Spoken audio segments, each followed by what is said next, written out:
පොඩ්ඩක් හිතන්නකෝ ඔයා ඉන්නේ ලෝකයේ තියෙන දරුණුම අධි ආරක්ෂිත බන්ධනාගාරයක. හැම තැනම සන්නද්ධ මුරකරුවන්, අඩි ගාණක් උස තාප්ප, ඒ වගේම දැවැන්ත යකඩ දොරවල් 15කින් ඔයා මුළු ලෝකෙම වෙන් කරලා හිර කරලා තියෙන්නේ. මේ යකඩ දොරවල් අරගෙන එළියට පැනලා යන්න නම් ඔයාට තියෙන එකම ආයුධය ලී කැලි ටිකක් විතරක් වුණොත්. ඇත්තටම ලී වලින් හදපු යතුරු කිහිපයක් විතරක් පාවිච්චි කරලා ලෝකේ දරුණුම හිරගෙදරකින් පැනලා යන්න පුළුවන් වෙයිද?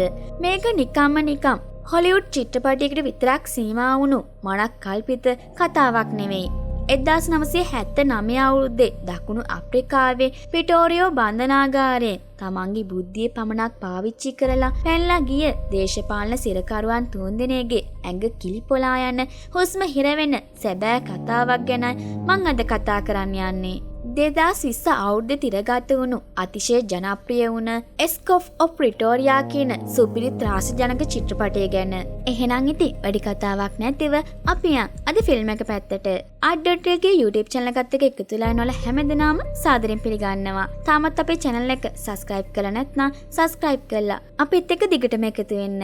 චිත්‍රපටය පටන් ගන්නෙ දකුණු අප්‍රිකාවේ අතීත පෙන්වුම් කරන කළුසුදු සැබෑ වීඩියෝ දර්ශන පෙළකින්. මේ තමයි වර්ණ භේදවාදය. සුදු ජාතිකයන් විසින් කළු ජාතිකයන්ව අන්ත විදියට පීඩනයට පත් කරපු ඔවුන්ගේ අයිතිවාසිකම් සම්පූර්ණයෙන්ම උදුරා ගත්තු අඳුරු කාල පරිච්ඡේදයක් තමයි මේක.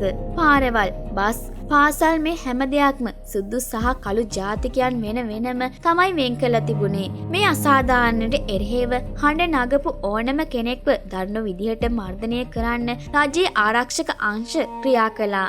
මේ දර්ශන වලින් අපිට හොඳින්ම තේරුම් යනවා මේ කතාව ගෙතෙන්නේ කොයිතරම් භයානක සමාජ වටපිටාවක් ඇතුළේද කියන එක.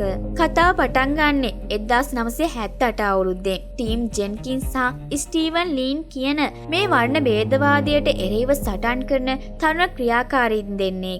මේ දෙන්න සුදු ජාතිකෙන් උනත් රජය විසින් කළු ජාතිකයන්ට කරන අසාධාරණය ඔවුන්ට දරා ගන්න බෑ. ඒ නිසා ඔවුන් පත්‍රිකා බෝම්බ කියලා විශේෂ උපකරණයක් නිර්මාණය කරනවා. මේක ඇත්තටම බෝම්බයක් නෙවෙයි. මේවයි මිනිසුන්ට හානියක් වෙන්නේ. මේවා සැලසුම් කරලා තියෙන්නේ નિયમિત වේලාවට පුපුරලා ගිහින් රජයට එරෙහිව ලියවුණු පත්‍රිකා දහස් ගණනක් මහා පාරේ ඉන්න ජනතාව අතරට විසි වෙලා යන්නයි. ඔවුන් මේ මෙහෙයුම ක්‍රියාත්මක කරන්න කේප් ටවුන් නගරය තෝරගන්නවා. ටීම් සහ ස්ටීවන් ඉතාම සූක්ෂම විදිහට ජනාකීර්ණ වීදියේක මේ පත්‍රිකා බෝම්බ අටවනවා. ටික වෙලාවකින් ලොකු ශබ්දයක් එක්ක මේව පුපුරලා යනවා. අහසින් වැටෙන වැස්සක් වගේ දහස් ගාණක් පත්‍රිකා මිනිස්සුන්ගේ ඇඟට පාරට විසි වෙලා යනවා. මිනිස්සු පුදුමයෙන් මේව අහුලගෙන කියවන්න පටන් ගන්නවා. ඈතින් ඉන්න මේ දිහා බලාගෙන ඉන්න ටීම්ගේ සහ ස්ටීවන්ගේ මුහුණවල තියෙන්නේ ලොකු ජයග්‍රහණී හැඟීමක්. ඔවුන්ගේ පණිවිඩය සාර්ථකව ජනතාව අතරට ගිහින් ඉවරයි. ඒත් ඒ ජයග්‍රහණයේ සතුට භුක්ති විඳින්න ඔවුන්ට ලැබෙන්නේ තප්පර කිහිපයක් විතරයි. මේ සිදුවීමත් එක්කම වහාම ක්‍රියාත්මක වෙන දකුණු අප්‍රිකානු රහස් පොලිසිය ඔවුන් දෙන්නව ලුහුබඳින්න පටන් ගන්නවා. කොච්චර වේගෙන් දිව්වත්, කොච්චර හැංගෙන්න උත්සාහ කළත් වැඩක් වෙන්නේ නැහැ. අන්තිමේදී ඉතාමත් දරුණු විදිහට මේ දෙන්නව පොලිස් අත්අඩංගුවට පත් වෙනවා. ඔවුන් දන්නවා දැන් ඔවුන්ගේ ජීවිතේ ලොකු අභියෝගයකට මුහුණ දෙන්න වෙනවා කියලා. ඊළඟට අපිට පෙන්වන්නේ එයාලගේ නඩු විභාගය. උසාවිය ඇතුලේ දැඩි නිශ්ශබ්දතාවයක් තියෙනවා. මිනිසුරුවරයා ඔවුන්ට ලබා දෙන දඬුවම ප්‍රකාශ කරනවා. මේ වෙලාවේ දේශපාලන වැරදිවලට ඒ කාලේ කිසිම සමාවක් ලැබුණේ නැහැ. ටීම්ට අවුරුදු 12ක සිරදඬුවමකුත්, ස්ටීවන්ට අවුරුදු 8ක සිරදඬුවමකුත් නියම වෙනවා. ඔවුන් යවන්න තීරණය කරන්නේ දකුණු අප්‍රිකාවේ තියෙන භයානකම හිරගයක් වෙන පිටෝරියා සෙන්ටර් කියන බන්ධනාගාරයටයි. තමන්ගේ තරුණ කාලේ සම්පූර්ණයෙන්ම හිරකූඩුවක ගත කරන්න වෙනවා කියන හැඟීම මේ දෙන්නගේ හදවත් කීරි ගැහෙනවා. දඩුවම් ප්‍රකාශ කරනවත් එක්කම ස්ටීවන්ට ඇති වෙන්නේ ලොකු කම්පනයක්. තමන්ගේ ජීවිතේ ඉවරයි කියන බයට ඔහුට තමන්වම පාලනය කරගන්න බැරි වෙනවා. එක පාරටම ඔහු උසාවියේ දොර දිහාට වේගෙන් දුවන්න පටන් ගන්නවා. පැනලා යන්න හිතාගෙන. ඒත් ඒක සාර්ථක වෙන්නේ නැහැ. එතන හිටපු ආරක්ෂකයින් වහම පැනලා ඔව්ව බිමට පෙරලගෙන අමානුෂික විදියට යටපත් කරගන්නවා.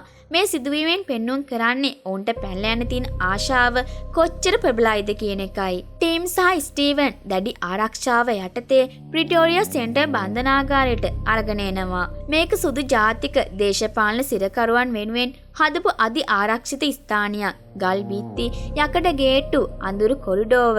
මේක හරියට පණ පිටින් මිනිස්සුන්ව වලන සොහනක් වගේ. බන්ධනාගාරේ දැවැන්ත යකඩ දොරවල් එකින් එක ඕන් පිටුපසින් වැහෙනකොට ඇහෙන ශබ්දය ඕන්ගේ නිදහස සදහටම අහිමි වුණා කියන එක ඕන්ට මතක් කරලා දෙනවා. බන්ධනාගාරයට ආපු ගමන්ම ඕන්ගේ සියලු පෞද්ගලික බඩු බාහිරාදිය උදර ගන්නවා. ඕන්ට අඳින්න සිරකරුවන්ගේ ඇඳුම් දෙනවා. ඊට පස්සේ ඔන්න මුණ ගැහෙන ඉන්නේ ප්‍රධාන බන්ධනාගාර නියාමකවරයා වෙන ස්නේපල්. ඔව් ඊටාම කූර අනුකම්පාවක් නැති පුද්ගලයෙක්. එයා මේ අලුත් සිරකරුවන්ට දරුණු දේශනයක් දෙනවා. උඹලා මෙතනින් පැනලා යන්න හීනකින්වත් හිතන්න එපා. එහෙම කළොත් උඹලට යන්න වෙන්නේ පෙට්ටියකින් කියලා ඔව් තර්ජනය කරනවා. මේකෙන් ඔවුන්ගේ මානසිකත්වයේ වටන්න තමයි ඔව් උත්සාහ කරන්නේ. මේ හිරගෙදරේදී ටිම්ට සහ ස්ටීවන්ට අප්‍රිකානු ජාතික කොංග්‍රසයේ පුරාවෘත්තයක් බඳු නායකයෙක් වෙන ඩෙනිස් මුණ ගැහෙනවා.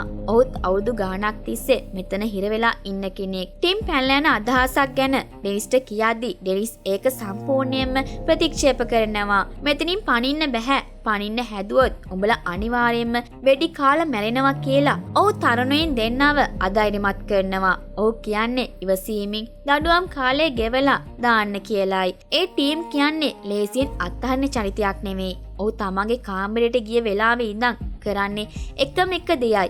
ඒ තමයි බන්ධනාගාරයේ ගෘහ නිර්මාණ ශිල්පය සහ දොරවල් වල තියෙන අගුළු ඉතාමත් සූක්ෂම අධ්‍යයනය කරන එක. ඔහුට තේරෙනවා මේවා යකඩ දොරවල් කඩන්න බෑ. ඒත් ඒ වගේම අගුළු ඇතුලේ ක්‍රියාත්මක වෙන යන්ත්‍රයේ තේරුම් ගත්තොත් යතුරක් නිර්මාණය කරන්න පුළුවන් වෙයි කියලා ඔහුට හිතෙනවා. ඒ අදහස ඔහුගේ ඔළුවේ වැඩ කරන්න පටන් ගන්නවා. දවල් කාලෙදී මේ සිරකරුවන්ට ලී වැඩපොලක වැඩ කරන්න සිද්ධ වෙනවා. මේක තමයි ටීම්ට ලැබෙන ලොකුම අවස්ථාව. වැඩ කරන ගමන් ඔහුගේ ඇස් යන්නේ මොරකරුවන්ගේ ඉනේ එල්ලෙන යතුරු කැරැල්ල දිහාවටයි.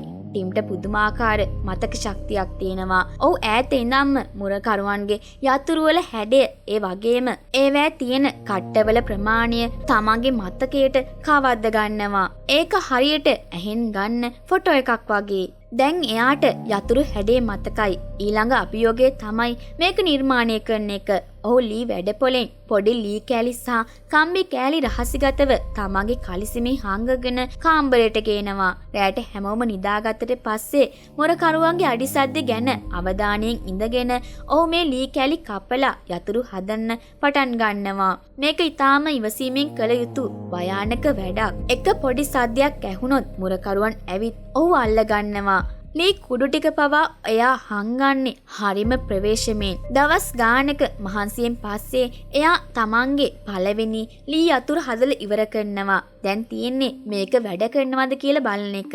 රෑ වෙලා එයා හදපු දිග කම්බියක කෙළවරට යතුරු හයි කරලා පොඩි කණ්ණාඩි කෑල්ලක් පාවිච්චි කරලා කාමරෙන් එළියේ තියෙන යතුරු සිදුරට ඒ යතුරු ඇතුල් කරනවා. මේ දර්ශනය නම් ඇත්තටම අපේ හද ගැස්මත් වැඩි කරනවා. හැමේට යතුරු කරකවනකොට ක්ලික් ගාලා සද්දයක් එනවා. අගුල ඇරෙනවා. ටීම්ගේ ලී යතුරු සාර්ථකයි.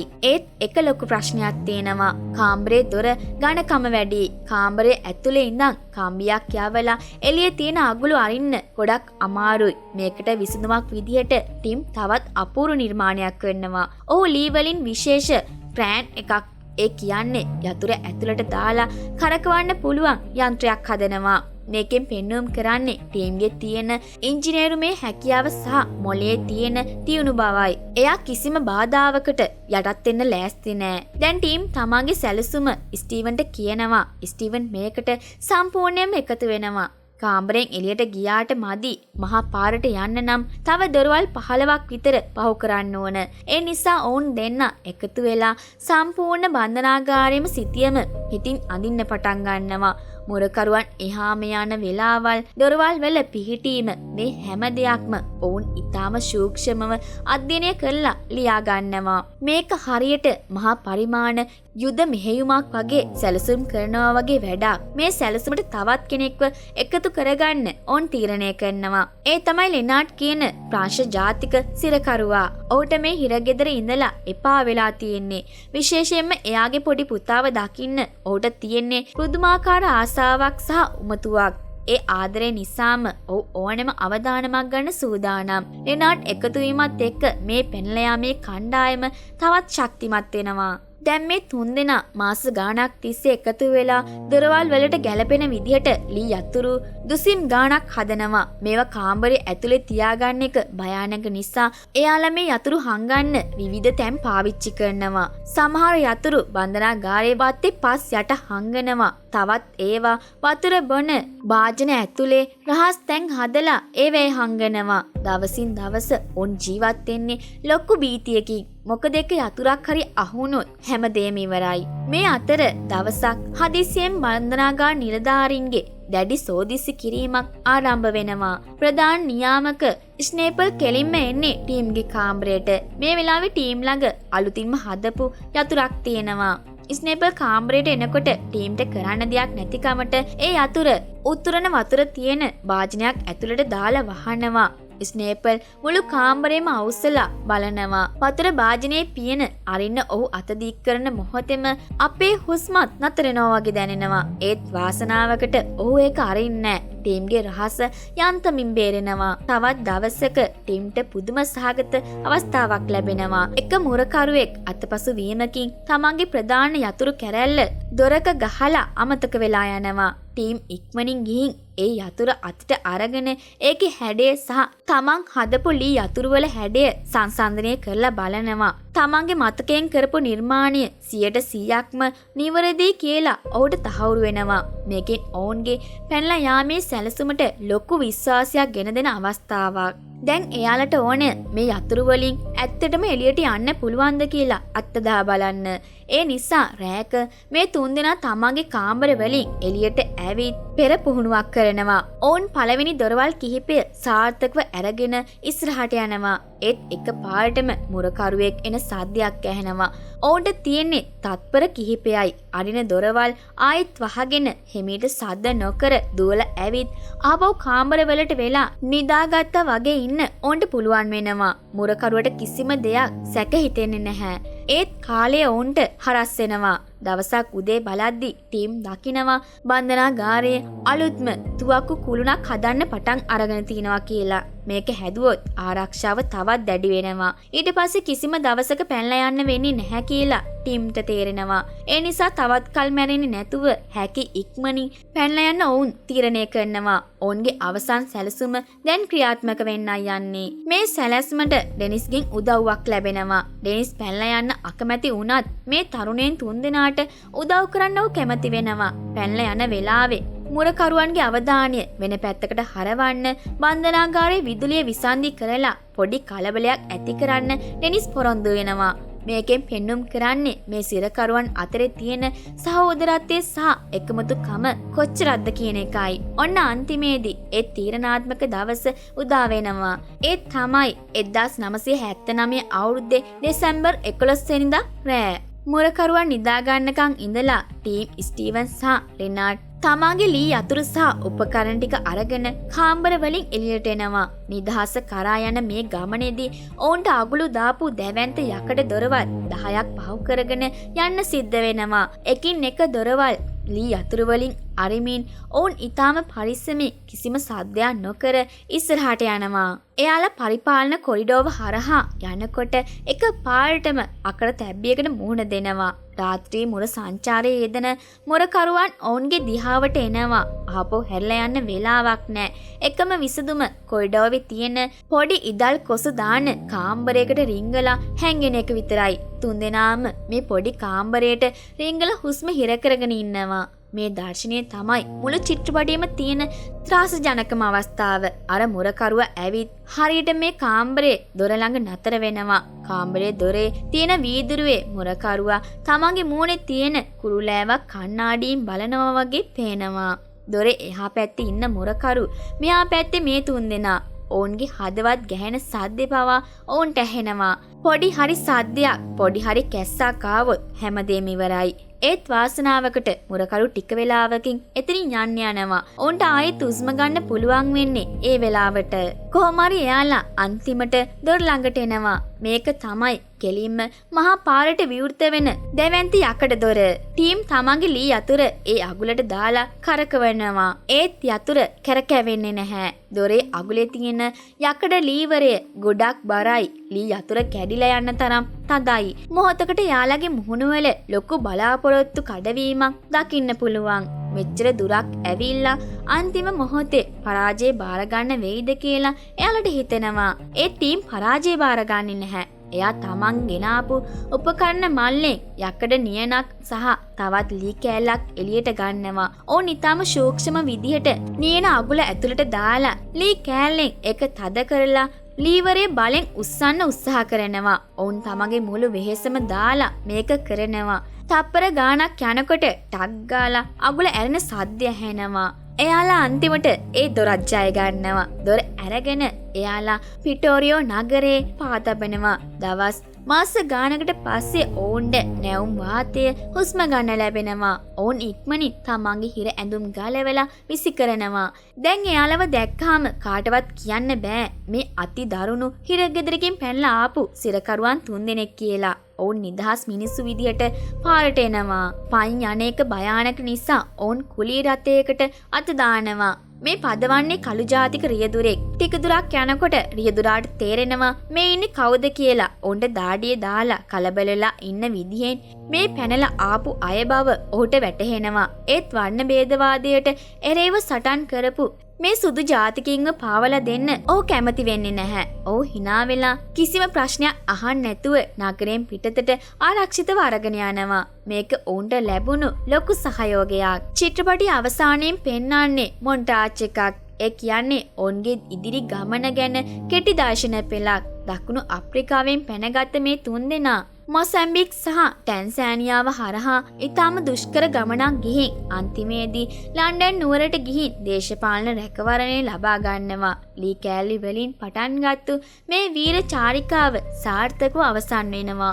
ඔවුන්ගේ බුද්ධිය සහ ධෛර්යය ලෝකයටම ලොකු ආදර්ශයක් වෙනවා. චිත්‍රපටය අවසන් වෙන්නේ තිරයේ දිස්සෙන වැදගත් සටහන් පෙළකින්. මේ සිදුවීමෙන් පස්සේ වර්ණ භේදවාදී පාලන ක්‍රමය බිඳ වැටෙන්න පටන් ගත්තා කියන එක එහි සඳහන් වෙනවා. ඒ වගේම ඔවුන්ට උදව් කරපු ඩෙනිස් 1985 දී නිදහස ලැබුවා කියලත් ටීම් ස්ටීවන් සහ රෙනාඩ් යන 3 දෙනා 1991 අවුරුද්දේදී සම්පූර්ණයෙන්ම සමාව ලැබුවා කියලත් මේ සටහන් වලින් කියවෙනවා. එයාලගේ කැපවීම කවදාවත් අපත ගියේ නෑ. මෙන්න මේක තමයි ඇඟ කිලිපලා යන ඒ සැබෑ කතාව. ලී යතුරු වලින් හිරගයක් ඇරපු මේ කතාව ගැන ඔයාලට මොකද හිතෙන්නේ? ඔයාලට හිතෙන දේ පහලින් කමෙන්ට් කරන්න අමතක කරන්න එපා.